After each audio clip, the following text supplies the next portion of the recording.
o texto de Gênesis, capítulo 3, a partir do verso 14.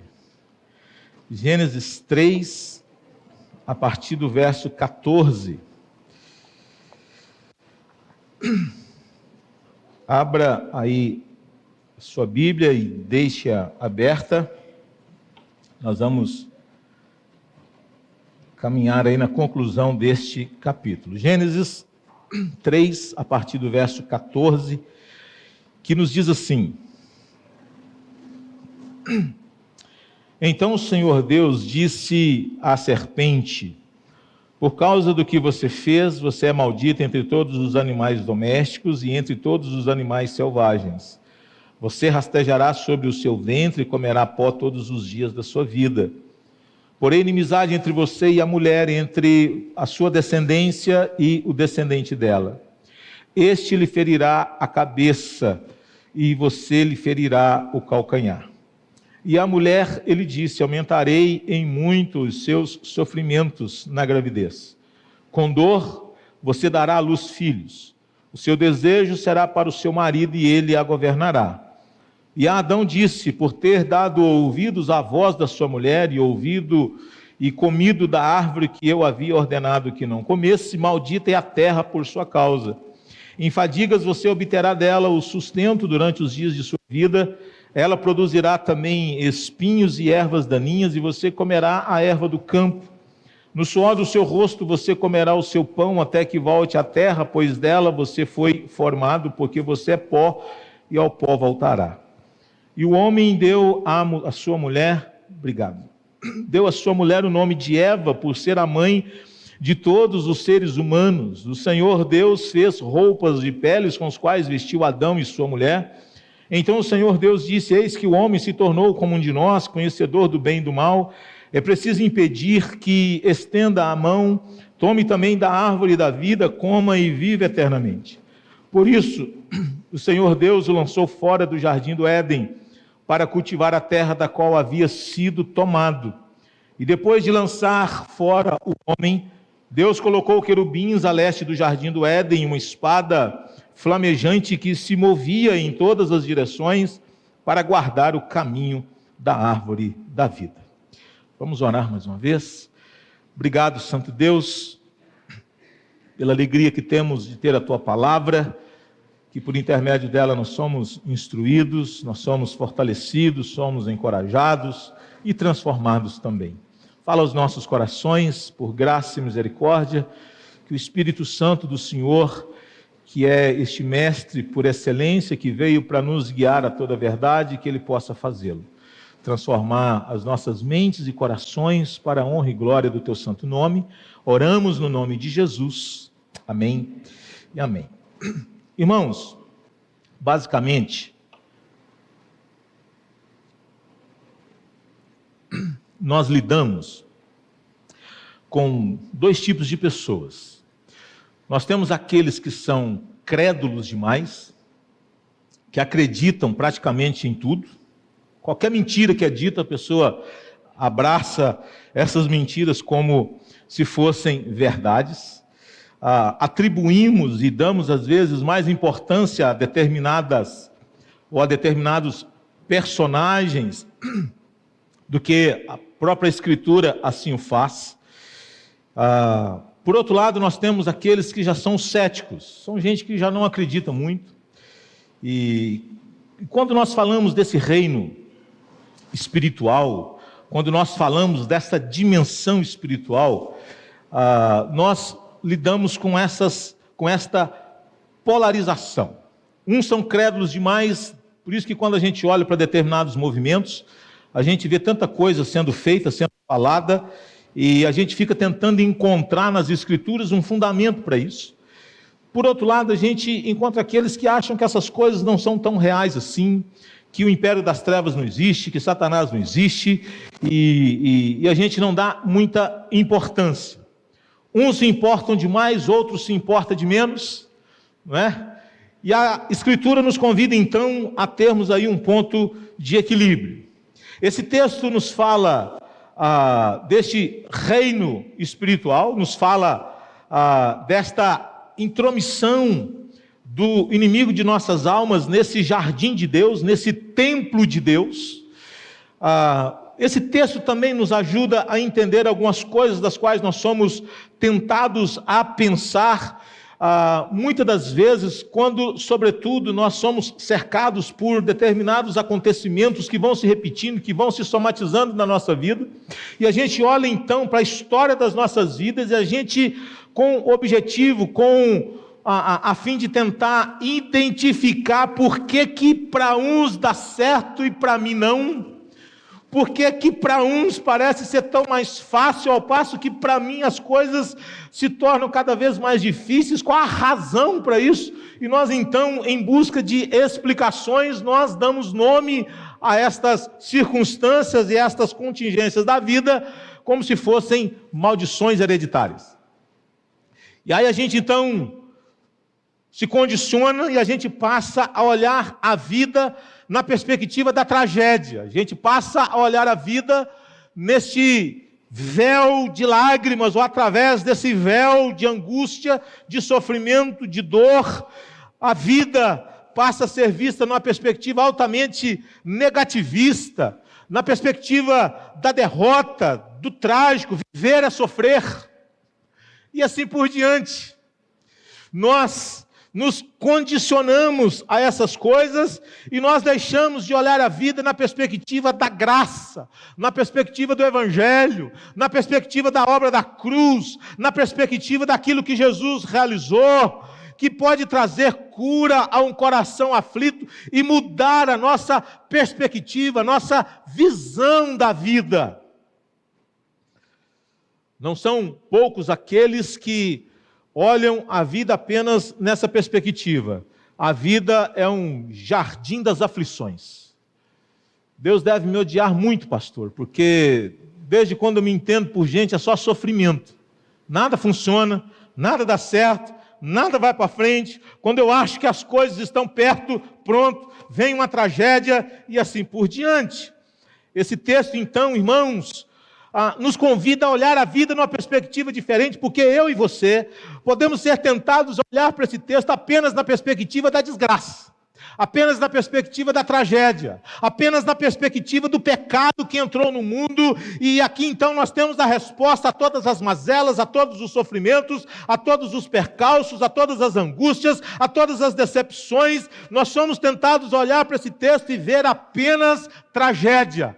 Mas eu quero convidar você a olhar para esse texto de uma perspectiva diferente. E a ver que o texto fala sim, de juízo de Deus. Mas o texto fala sobretudo da graça que triunfa sobre esse juízo. Esse texto, irmãos, nos convida a pensar nesse juízo que é temperado com a graça. Esse juízo de Deus que vem sobre o homem por causa da sua desobediência. Mas Deus não joga esse homem fora, Deus se relaciona ainda com ele, Deus ainda tem promessas para ele, Deus ainda tem provisão para a vida dele, Deus faz coisas lindas na vida dele, e nós precisamos olhar para esse texto nesta perspectiva.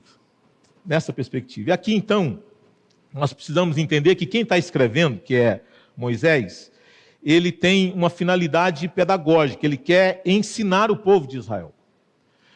Veja, irmãos, aqui nós temos um sermão. E as pessoas que estavam tomando conhecimento de tudo isso que está acontecendo, eles precisavam encontrar respostas a algumas coisas. Porque, veja, até o capítulo 2, está tudo muito bom. Está tudo muito maravilhoso, não é? E é só coisa boa acontecendo. É o jardim de Deus, provisão de Deus, tanta coisa linda, um relacionamento maravilhoso do homem com a sua mulher, tudo funcionando muito bem. A terra é boa, a terra produz coisas boas, a vida é boa, tudo do bom e do melhor. Mas quem estava recebendo esse documento, esse material, haveria de pensar, meu Deus, mas o que aconteceu para que nós ficássemos 400 anos no Egito? O que aconteceu para que nós, ao sairmos do Egito, nós fôssemos introduzidos agora numa jornada de 40 anos de peregrinação, e nessa jornada de 40 anos de peregrinação, nós tivemos que lidar com escorpiões, nós tivemos que lidar com cobras venenosas, nós tivemos que passar sede, nós tivemos que passar por privações, toda aquela geração que saiu lá do Egito pereceu no deserto, somente 2 pessoas sobreviveram, que foi Josué e Caleb, todo mundo, todo o resto morreu. Meu Deus, mas de onde que veio tudo isso? Qual a causa? Se o mundo era tão bom, por que nós sofremos tanto? Se a vida era tão boa, por que tanta desgraça? Se a vida era tão boa, por que tantas serpentes venenosas? Se a vida era tão boa, por que nós morremos? Se a vida é tão boa, por que padecemos? Se a vida é tão boa e é tudo muito bom, porque nós temos que lidar com a opressão, porque nós temos que lidar com a perseguição, porque que nós somos esfolados, porque nós somos tratados como objetos de uma nação. Se o mundo é bom, por que sofremos? Se Deus é bom, por que adoecemos? Se Deus é bom, por que a gente tem que receber determinados diagnósticos que mudam a nossa vida quase que para sempre? Se Deus é amor, por que o mal está no mundo? Se Deus é amor, por que uma sociedade está querendo descriminalizar a maconha? Se Deus é bom, por que mulheres estão sendo cada vez mais tentadas, seduzidas a tirarem crianças que não são objetos, que são seres vivos, sendo esquartejadas no seu útero, e elas tratando isso como se fosse uma coisa tão simples? Se Deus é bom, por que tem tanto homem matando mulher? Se Deus é bom, por que tem tanta mulher sendo agredida, humilhada? Porque se Deus é amor, por que nós vivemos num mundo de sofrimento? Eram as perguntas que o povo certamente faria. Aí entra o capítulo 3.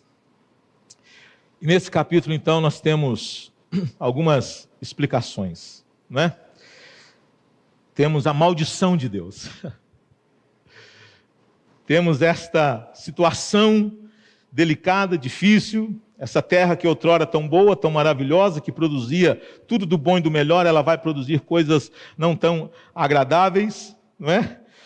E o narrador está preocupado aqui em ensinar para Israel algumas coisas importantes a respeito da vida. E se Deus queria dar esperança para o povo de Israel, de que o mal seria finalmente derrotado, e como que Deus haveria de fazer isso? Como que esse mal vai ser de fato eliminado? Como que nós podemos viver com esperança? Aí nós temos então essa promessa de Deus à mulher, de que embora o pecado estivesse ali presente, e ele haveria de trazer consequências terríveis, mas tem promessa também, tem esperança também. E Deus queria dar a esse Israel, a esse povo, a essa igreja sofredora, a esperança de que a condenação do pecado, ela só pode ser de fato amenizada ou solucionada pela graça de Deus. Como é que o homem vai resolver esse problema? Como é que o homem vai trazer a solução? Será que o homem terá, ou será que ele tem a resposta a todas as coisas? São tentações às quais nós somos, por muitas das vezes, seduzidos, como aconteceu, por exemplo, no período iluminista. Estude o iluminismo e você vai ver que agora o homem, ele encontrou uma ideia fascinante, brilhante. Bom, esse negócio de Deus não trouxe progresso, não trouxe avanço, não trouxe desenvolvimento, não trouxe nada. A religião amordaçou, a religião aprisionou. Nós não precisamos de Deus, nós não queremos Deus, porque nós temos a resposta, e a resposta para os problemas do homem não está em Deus, ela está em nós. E aí então nós temos essa ênfase na capacidade do homem, essa ênfase naquilo que o homem é capaz de fazer, e o homem é colocado no centro de todas as coisas. Até que vem o século XX. Até que vem guerras, até que vem bombas atômicas, até que vem esse terror que assola as nações, chamado de guerra nuclear.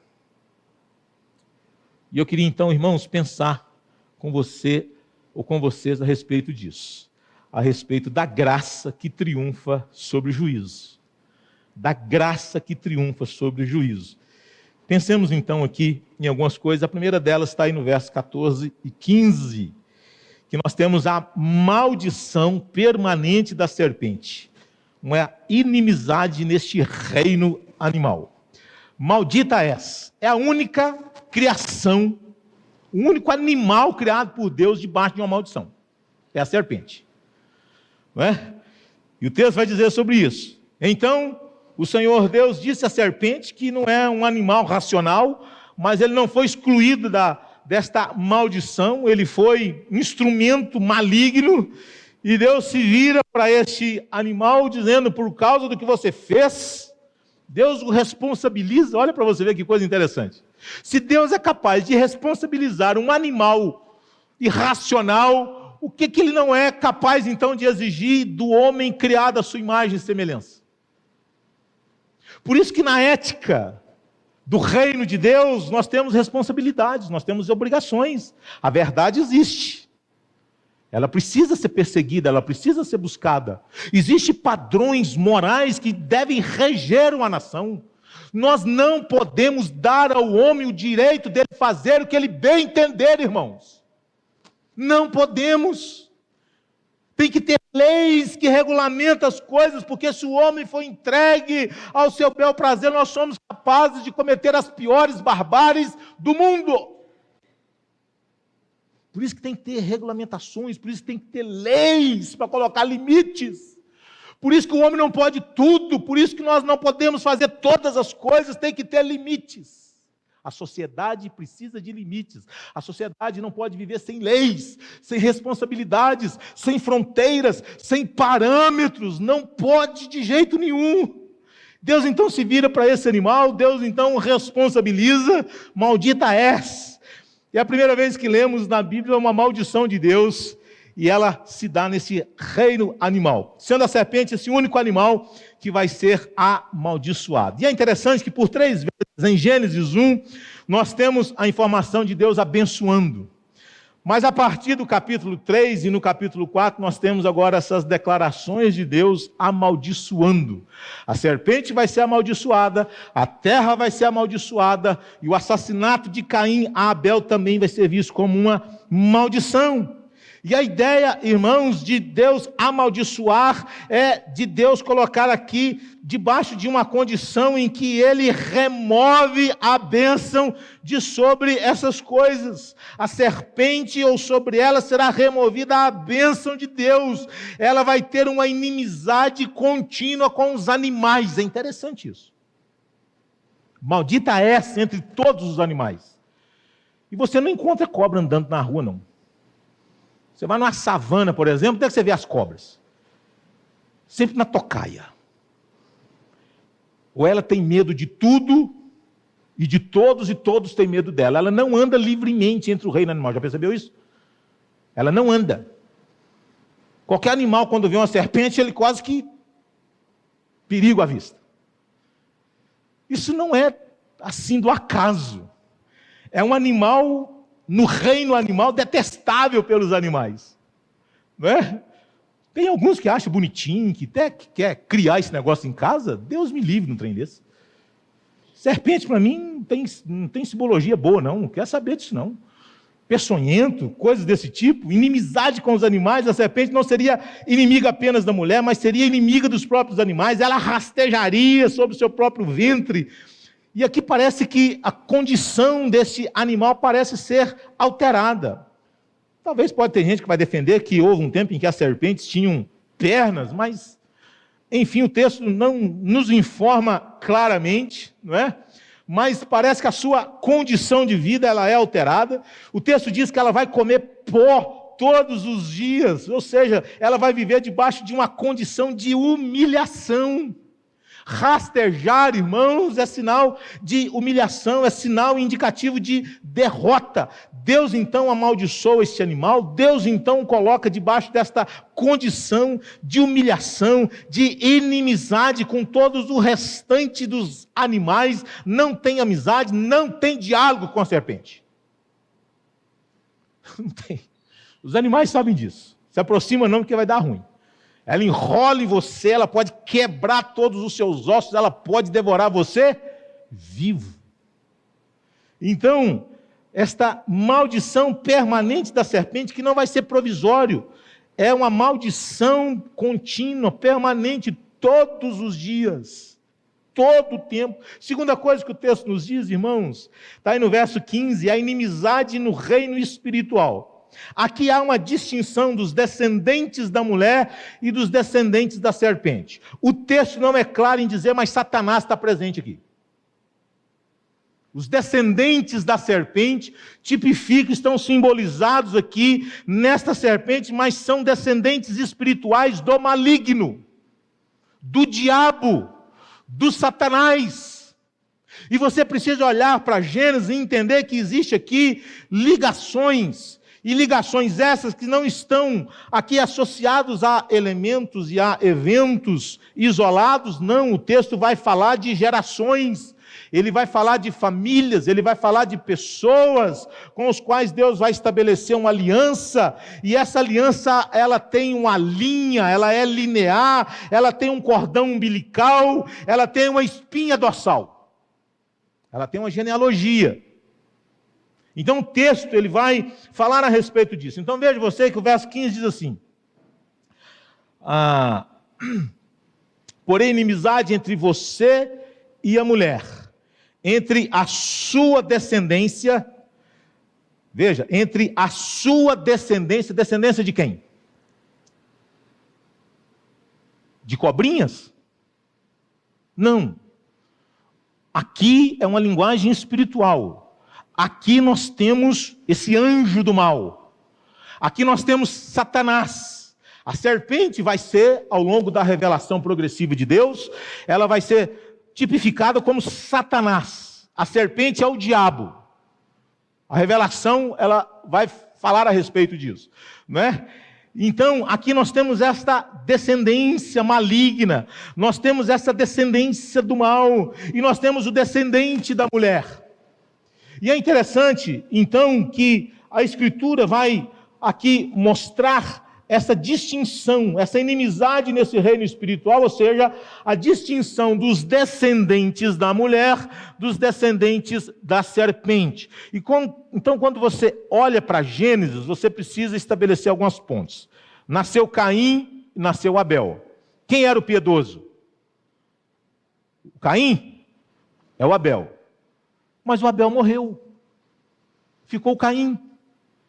Caim que vai gerar um povo chamado de cananita. Cananitas que vão viver em Canaã. Canaã que vai ser a terra do povo de Deus. E o Abel morreu, como é que faz? Quem é que nasce? Quem? Sete. Quem são os descendentes de Sete? Nós temos, Sete tem filhos, mas vai ter alguns que vão se destacar, não é? E aí você vai ver lá depois do verso 25 do capítulo 4, esse homem que teve relações com a sua mulher, e aí nasceu os seus filhos, nasce Caim, nasce Abel, mas Abel é morto. Depois nós temos essa descendência de Sete, que vai surgir pessoas que vai andar com Deus, Noé que anda com Deus, Enoque que anda com Deus, e depois nós vamos dar um salto, nós vamos ter um Abraão que vai entrar nessa promessa dessa aliança. Depois nós temos o Jacó, nós temos o Judá, nós temos antes deles, nós temos o Isaac, depois nós temos o Jacó, nós temos Judá, nós temos essa linhagem, nós temos Davi, e aí nós temos o Cristo. Então a Escritura está falando a respeito desta descendência. Inimizade entre os descendentes da mulher e os descendentes da serpente. Crentes e descrentes. Conflito entre os filhos dos homens seduzidos por Satanás e os filhos de Deus. Por isso que a linguagem de Gênesis 6, vendo os filhos dos homens, que as filhas de Deus, não é isso que está lá? Naquele tempo havia gigantes, olha só, vendo os filhos de Deus, que as filhas dos homens, filhos de Deus e filhas dos homens. O que é isso aqui? Por isso que eu tenho dificuldade em ver aqui anjo possuindo mulheres. Porque Gênesis não está preocupado em falar de anjo tendo relações com mulheres, mas a ideia é falar da descendência espiritual de um e de outro. A descendência espiritual da mulher, a descendência espiritual de Satanás, e aqui nós temos estes povos antagônicos, e é por isso que você vai ter Faraó e a morte das crianças, é por isso que você vai ter Herodes e o assassinato também das crianças, pessoas se levantando contra a igreja de Deus, contra o povo de Deus. Então, o texto diz, verso 15, né? Este lhe ferirá a cabeça e você vai ferir o calcanhar dele. Aqui o texto, ele aponta para algo interessante, que o descendente da mulher, que é Cristo, ele vai cumprir a sua missão, mas não sem sofrimento. Ferir o calcanhar, irmãos, é referência a sofrimento, é referência à condenação, é referência à morte e é uma referência ao sepultamento de Jesus. Ele cumpriu a sua missão, a promessa de Deus feita à mulher, ela aconteceu, mas não sem sofrimento. Não existe redenção sem sofrimento. A coroa da glória é precedida pela coroa de espinhos. Ser cristão é estar preparado para viver momentos difíceis na vida por amor a Cristo. Se você quer ser um cristão, diz a Escritura, nós temos que estar disposto a negar a nós mesmos e viver tão somente para o Senhor Jesus. Então, dando um pulo aqui, terceira coisa, o castigo da mulher, conflito na vida conjugal. Olha o que diz o verso 16. E a mulher disse, notem que eu não disse a maldição da mulher, porque ela não foi amaldiçoada. Tá bom? Então cuidado com a leitura do texto. Deus amaldiçoou a serpente, não amaldiçoou a mulher. Então tenhamos cuidado para não falarmos bobagem. Então, e a mulher disse, aumentarei em muito os seus sofrimentos na gravidez. Com dor você dará à luz filhos, o seu desejo será para o seu marido e ele te governará. Então veja, irmãos, a mulher não é amaldiçoada, mas ela é castigada no seu papel de esposa e mãe. O texto diz que a mulher teria dores de parto, e essas dores seriam aumentadas, né? Mas é tão maravilhoso da gente perceber, porque a Bíblia vai dizer que ela vai ter dores de parto, mas ela vai ter parto. O parto vai ser doloroso, mas quando nasce a criança, você não lembra na dor do parto, você só consegue lembrar na alegria que aquele filho te proporciona. Mas nós somos tendenciosos a olhar apenas as dores do parto e não o resultado dele. Por isso que é juízo, mas tem graça. Por isso que Deus vai aumentar as dores do parto, mas diz, você continuará gerando vida, você continuará sendo mãe, você continuará tendo o privilégio de gerar uma vida dentro de você mesma. Tem dor, mas tem alegria. E a Bíblia vai dizer isso, que uma mulher quando está para dar à luz, ela sente contrações, e aí de repente ela pode ser até tentada a pensar, o que foi que eu fiz? Por que eu não usei aquele maldito daquele preservativo? Sério, irmão, eu não tenho ideia do que é dor de parto. Mas eu acho que deve ser um negócio muito forte. Né? Mas quando vem a criança, que aí o médico chega e coloca ali, sente o cheiro, mamãe. Né?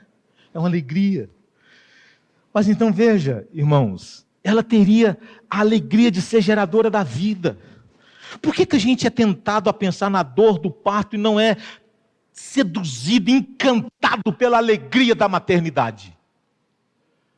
Que privilégio, que ligação, que relação umbilical, visceral de um filho com a mãe. Deus olha e diz, olha, você pisou na bola, Eva. As dores de parto iam ser mínimas, você ia ter dilatações assim, maravilhosas, exponenciais, ia dar à luz sem muito sofrimento. O tobogã da graça, nasceu, já, nossa, rápido assim, é.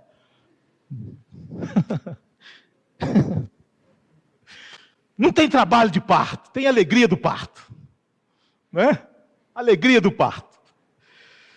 Mamãe, cheguei.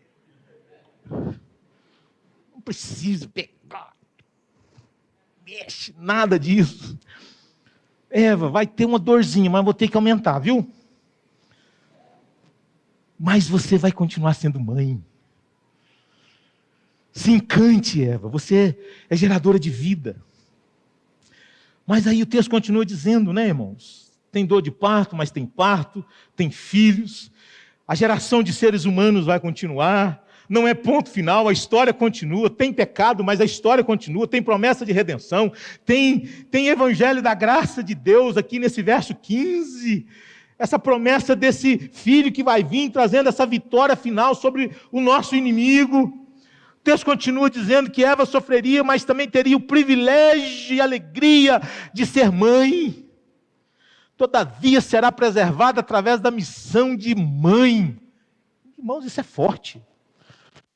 A gente tem que lutar com todas as forças contra o aborto, conforme eles estão querendo propor por aí, meu Deus. Segunda coisa, não apenas dores da gravidez, mas dores no relacionamento. Veja, verso 16. O seu desejo será para o seu marido e ele a governará. O que está dizendo aqui? Aqui tem uma tensão. Quando Satanás ele vai até Eva, ela aceitou o canto da serpente. Quem era o representante legal? Era o marido. A serpente veio querer conversar, o que Eva deveria fazer? Ô, dona serpente, deixa eu dizer o seguinte. Ô, Adão, resolve aqui, ó. Isso é problema seu, viu? Não foi isso que Deus disse? Você é o cabeça. Toma providência. Ao invés da mulher fazer isso, o que a mulher faz? Ela quer tirar a autoridade do marido. Eva começou a fazer isso quando ela aceitou o canto da serpente. Porque ela não deveria conversar com esse animal. Ela deveria dizer, Adão, resolve. Deus te chamou, Deus te deu responsabilidade, eu estou aqui para te ajudar, viu? Eu estou aqui para caminhar com você, mas você precisa chamar essa responsabilidade, isso não é minha não. A lâmpada queimou, a torneira está pingando, as coisas não estão funcionando nessa casa, você toma providência, Adão.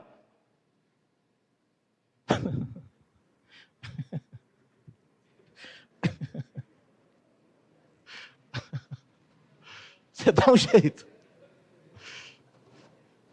Chega em casa, está o maridão dormindo, a mulher trocando a torneira, trocando o encanamento, é a luz que queimou, parte elétrica. A mulher é brutal, irmão. O negócio não brinca com elas não, que elas tomam conta mesmo. Deixa não. Se isso acontecer na sua casa, vai assim, isso não é coisa sua não, deixa comigo. Né? Está chegando da feira, sacola pesada, o homem carregando a sacolinha, a mulher vem com aquele pacotão. Estou no mercado com a esposa, vamos comprar algumas coisas, e a mulher querendo empurrar o carrinho. Diz, querido, o carrinho é comigo. O carrinho é meu. Carrega sacolas mais leves, as pesadas é comigo. Isso é coisa de... Nossa, cara machista. Irmão, se você está pensando nisso em nome de Jesus. Mas veja vocês, que o texto está dizendo que vai ter dores no relacionamento. Vai ter dor, Eva, mas você vai ter marido. O homem e sua mulher continuam esse relacionamento matrimonial. E eles seriam capacitados por Deus para gerarem descendentes. Por isso que tem juízo, mas tem graça de Deus. Percebem isso? Pastor, mas ter marido é graça? É graça. Ter esposa, diz a Bíblia que o homem que acha uma esposa, ele alcançou a bênção. Você foi abençoado, Zé. Você foi agraciado por Deus. Não é esse negócio, essa mulher que tu me deu, não, Senhor. Graças eu te dou pela esposa que o Senhor me deu. E a esposa, a senhora tem que melhorar a cabeça. Aquele homem lá de casa. Que isso? Como assim? O cara pode melhorar. Creia. Então veja, irmãos, mas vamos ver aqui. O seu desejo será para o seu marido. Qual que seria o sofrimento aqui? Deus está dizendo que a mulher, ela vai lutar todos os dias da sua vida possuída por um desejo. Sabe qual é? De ocupar o lugar do homem. Deus está dizendo que a mulher ela vai lutar todos os dias contra um desejo do seu coração de submissão. É natural no coração da mulher hostilizar a ideia de submissão. É natural, é queda. É natural no coração da mulher usurpar a autoridade do homem, de querer resolver tudo, de querer fazer tudo, de querer dar ordem para tudo, de querer tomar conta de tudo e tratar o marido como se ele fosse apenas um boneco de cera. Isso é natural da mulher, diz o texto. O seu desejo será para o seu marido. Eva, você vai lutar todos os dias da sua vida contra uma inclinação natural do seu coração. Você vai querer ocupar o lugar e o ofício do seu marido. Agora, pare para pensar. Isso não acontece? Quantas tensões nós não temos no relacionamento pelo fato de nós não sabermos respeitar os papéis. A gente quer ocupar o do outro. E aqui Deus está dizendo isso. A mulher vai passar a vida inteira, se ela for casada, evidentemente, lutando contra o desejo de governar o marido. Por isso que casamento é discipulado, irmãos, porque a gente luta contra essa tendência natural do nosso coração. Eva havia exercitado a prerrogativa que não era dela, mas que era do seu marido. Eva não havia servido, não havia atuado como uma esposa auxiliadora apropriada. Ela falhou na sua missão. Então, esse desejo da mulher em querer assumir a liderança sobre o marido, diz o texto, vai ser uma luta contínua no casamento. No casamento. E a sabedoria da mulher está onde? Em ajudar o marido a ser um representante bíblico, um homem bíblico dentro de casa. Então, dono, quando você tiver vontade de querer resolver tudo, você chama o maridão e diz assim, querido, resolve. Passou um mês, não resolveu, a torneira está pingando, a lâmpada está queimada, a tomada está dando choque. Queridão, eu vou chamar o marido de aluguel. Olha o nome. Os caras chegam e arrumam na hora dessa mulher aqui. Marido de aluguel, mano, tem que ter um nome melhor para esse trem. Mas vamos lá. Então aqui, irmãos, essa dificuldade, né? Então, veja. Quarta coisa, abreviando o nosso tempo aqui. O castigo do homem e a sua dificuldade na vida profissional. Adão falha na sua missão de líder, falha na sua missão de guardar e cuidar da sua esposa, e Deus vai dizer a ele que a terra agora vai ser amaldiçoada, ela vai produzir espinhos, ervas daninhas, ao invés de uma vida farta no paraíso, tem agora uma vida difícil. O trabalho que é bênção de Deus e a maldição não é o trabalho, presta atenção, a maldição não é o trabalho. A maldição está nos desdobramentos, né, na fadiga aqui no trabalho, esta frustração no trabalho. Mas é interessante, irmãos, da gente notar que existe trabalho.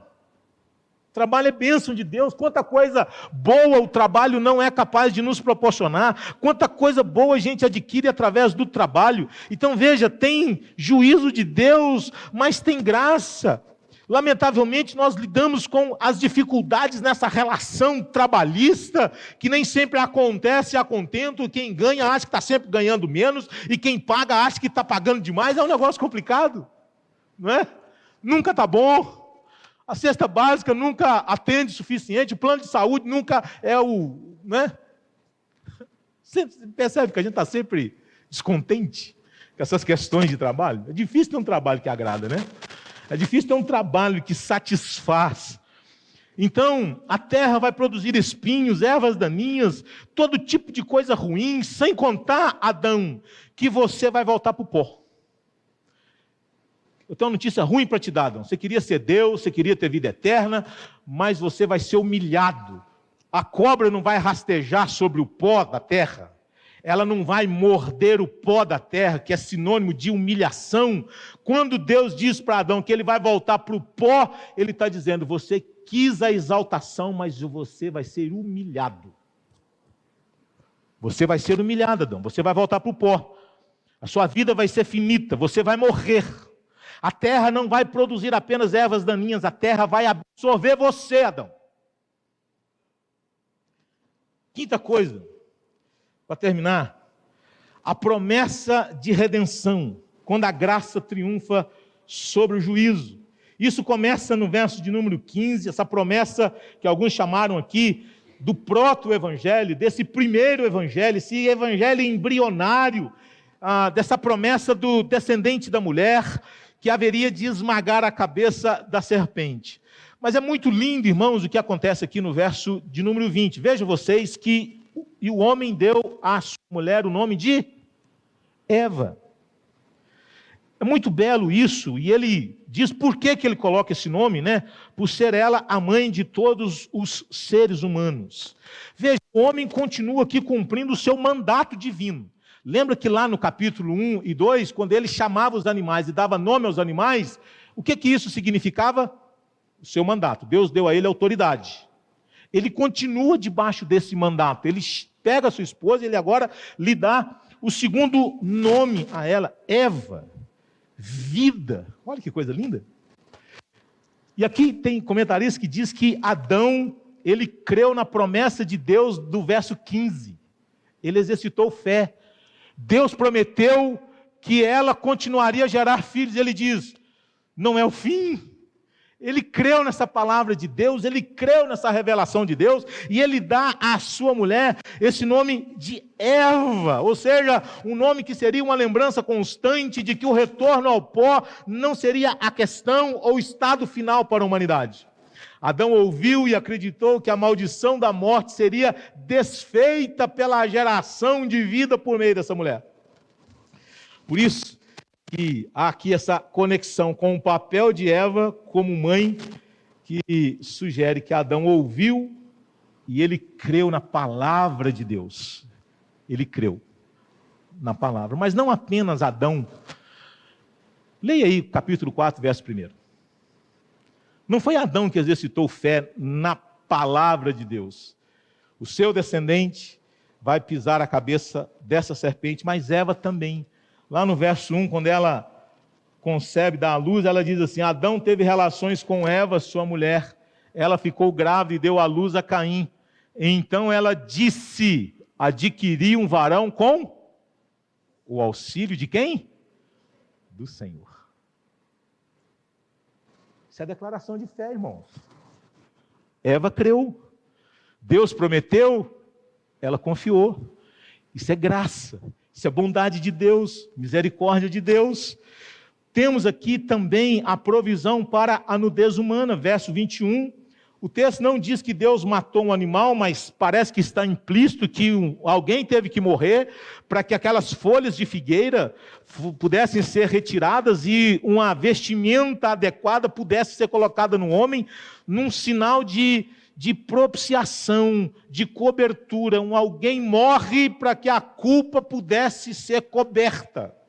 É o que nós temos aqui simbolizado. Deus vestindo esse casal, Deus providenciando para Adão e Eva o que eles não poderiam providenciar para si mesmos. Isso é graça de Deus também. Outra coisa, irmãos, provisão divina para a vida, porque o verso 22 vai dizer assim: então disse o Senhor Deus, eis que o homem se tornou como um de nós. Nós? Nós quem? Possivelmente Pai, Filho e Espírito Santo, essa trindade presente aqui. Conhecedor do bem e do mal. Agora olha só, é preciso impedir, estenda a mão, toma também da árvore da vida, coma e viva eternamente. Por isso o Senhor Deus o lançou do jardim do Éden para cultivar a terra da qual havia sido tomado, e depois de lançar fora o homem, Deus colocou querubins a leste no jardim do Éden, uma espada flamejante que se movia em todas as direções para guardar o caminho da vida. Presta atenção. O ato de expulsar é doloroso, é traumático, porque o Éden era símbolo da comunhão com Deus, da provisão de Deus, da intimidade do homem com Deus. Expulsar o homem, e é uma linguagem que depois vai aparecer lá no fato de Deus expulsar o povo de Canaã, não é? Então é de fato algo muito duro. O homem é banido, não só do paraíso, o homem é banido da presença de Deus, né? E ele, a sua mulher, eles são desalojados desse palácio real, desse pátio real, eles são tirados desse ambiente gracioso, majestoso, suntuoso, esse templo maravilhoso, esse palácio sacerdotal, eles são tirados daí. E esse é o pior castigo de todos, certamente. Mas veja, irmãos, Adão e Eva, eles perderam o direito ao seu lugar no jardim.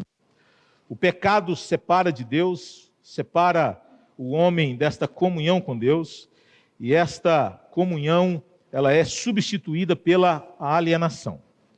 Detalhe, notem vocês, para a gente terminar, que o verso 24 diz que algo acontece aqui que seria um lembrete de que o caminho de volta não seria fácil. O homem foi expulso, mas ele poderia pensar, eu vou voltar. Deus diz, não vai. Verso 24, por isso o Senhor Deus o lançou para fora do jardim, para cultivar a terra da qual havia sido tomado. E depois de lançar fora o homem, o que Deus faz? Deus colocou querubins a leste. Não apenas querubins, mas com uma espada flamejante, que se revolvia para guardar o caminho da árvore da vida. Por que os querubins estão aqui? Talvez há aqui um indicativo do que Satanás era. Possivelmente, este anjo conhecido na literatura bíblica como um querubim. Quando Deus coloca querubins, e estes anjos, eles vão se fazer presente no tabernáculo, na cortina do tabernáculo que separava o Santo dos Santos, eram tecidos e eram pintados essas figuras angelicais. Os querubins estavam em cima do propiciatório, um voltado para o outro com a cabeça para baixo. Há aqui, irmãos, uma lembrança. A lembrança de que pecadores não são mais admitidos na presença de Deus. Deus colocou querubins não apenas no Éden. Tanto é que eu quero convidar você para ler apenas um texto da palavra de Deus. Abra sua Bíblia aí em Êxodo, capítulo 26, verso 1. Só esse texto. Êxodo 26, estou terminando. Êxodo 26, verso 1. Diz assim.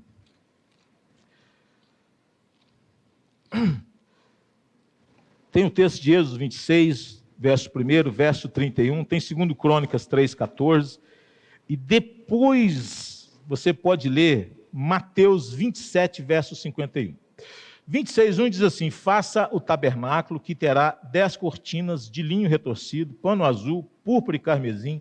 Faça as cortinas com querubins. Os querubins estavam presentes no tabernáculo, os querubins estavam presentes no templo. Por quê? Os querubins eram um lembrete de que pecadores não são admitidos na presença de Deus.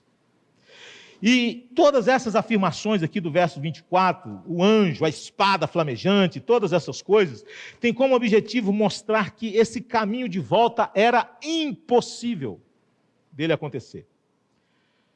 Quando é que os querubins são removidos do caminho? Mateus 27, 51.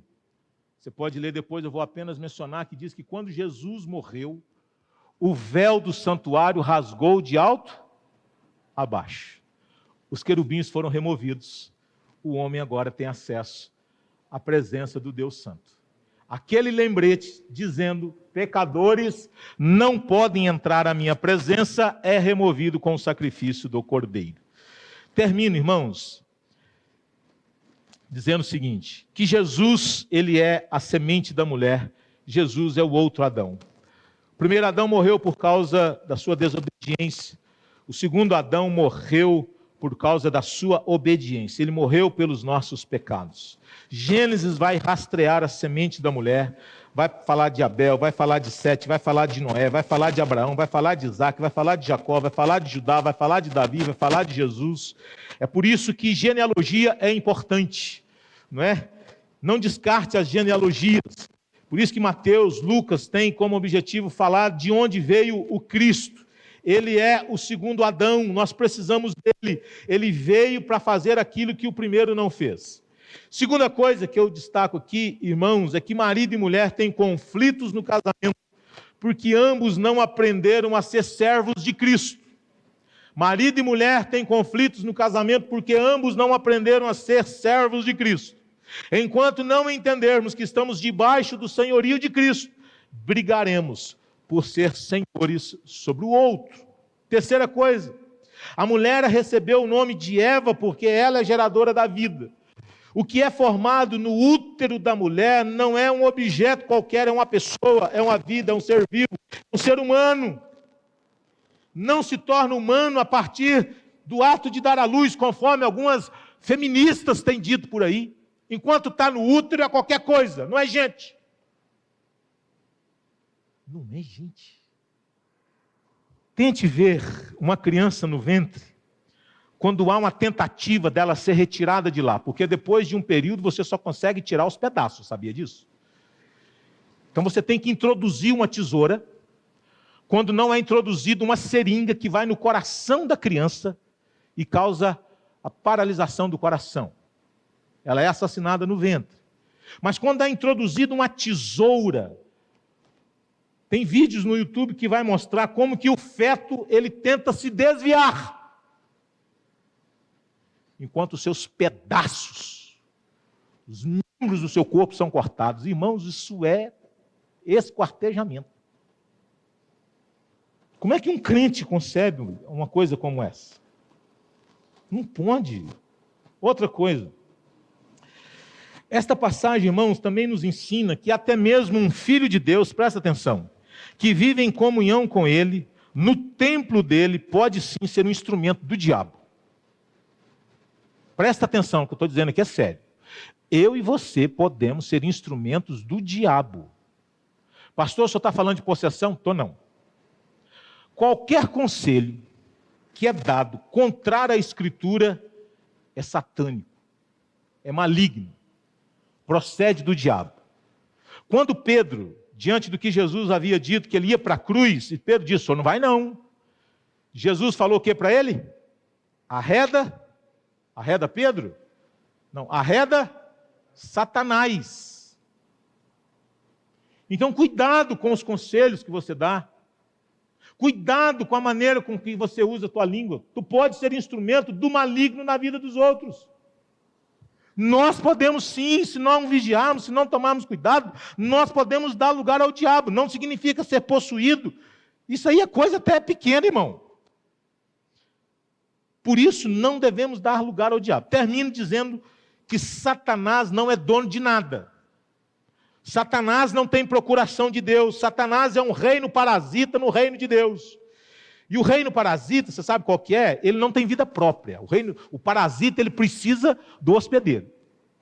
Ele não cria nada, ele não produz nada, ele não faz nada, ele não é dono de nada, mas ele chega e quer drenar a vida do hospedeiro. Não é assim o parasita? Então, Satanás não tem procuração divina. Um parasita não possui os meios e a capacidade de existir por eficácia dos seus próprios meios e métodos. Diz Van Groningen, o reino de Satanás é um reino parasita, pois não pode existir de forma independente. Satanás, como um ser criado, ele não é autônomo.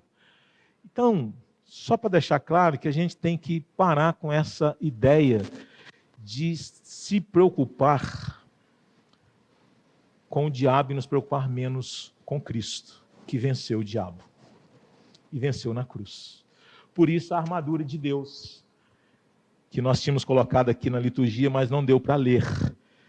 A armadura, ela não é nossa, a armadura é dada por Deus. Nenhum objeto ali foi criado pelo homem, mas foi concedido por Deus. E nós precisamos tomar posse daquilo que nós somos em Cristo Jesus, que venceu por nós. Fique de pé, vamos orar. Terminando. Querido Deus, te rendemos graças porque o Senhor é bom e a sua misericórdia dura para sempre. Louvamos o teu nome porque o Senhor venceu por nós. Louvamos o teu nome porque o Senhor assumiu a nossa condição, a nossa condenação. Louvamos o teu nome, ó Deus, por estas verdades que pela bondade e graça do Senhor pode mudar as nossas vidas. Vivemos num mundo caído, mas vivemos num mundo criado pelo Senhor. E há conflitos, há tensões, há dificuldades nesse mundo, mas há provisão do alto. Tanta coisa linda nele acontece. São tantas as flores, são tantas as verduras, são tantas as frutas, são tantas as opções gastronômicas, ó Deus, são tantos os coloridos, tanta coisa maravilhosa. As 4 estações do ano estão aí se repetindo todas as vezes, nos convidando a nos encantar com esse mundo criado, belo, maravilhoso do Senhor. Ajuda-nos, portanto, ó Deus, a olhar a vida na perspectiva não apenas desta queda, mas na perspectiva da graça, da redenção, das promessas do Senhor para o teu povo, para a tua igreja, promessas para hoje, mas promessas também para o amanhã, de novo céu e nova terra, onde habita a justiça. Fortalece a tua igreja nesta caminhada, nesta jornada, e que ela siga firmemente olhando somente para o autor e consumador da sua fé, que é Jesus. Queridos irmãos, que a graça maravilhosa do nosso Senhor e Salvador Jesus Cristo, que o eterno amor de Deus nosso Pai, as doces e eternas consolações do Espírito Santo sejam com todos vocês e com toda a igreja de Jesus, hoje e sempre. Amém e amém.